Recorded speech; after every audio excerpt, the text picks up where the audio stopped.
Sa bawat baklas ng hindquarter, hindi lang lakas ang puhunan, kundi disiplina, konsentrasyon at tibay ng loob. Hindi ito simpleng trabaho.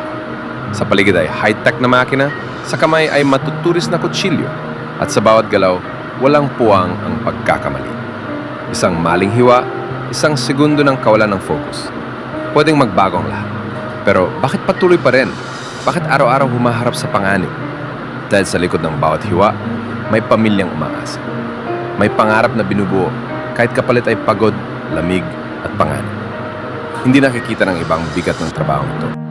Hindi nila ramdam ang bigat ng karne, ang tensyon sa kamay, at ang responsibilidad sa bawat baklas. Tahimik ang butcher habang nagtatrabaho, pero malakas ang sakripisyong dala. Hindi ito trabaho para sa lahat. Ito ay para sa mga handang tumayo, kahit mahirap, kahit delikado, kahit walang pumapalakpak.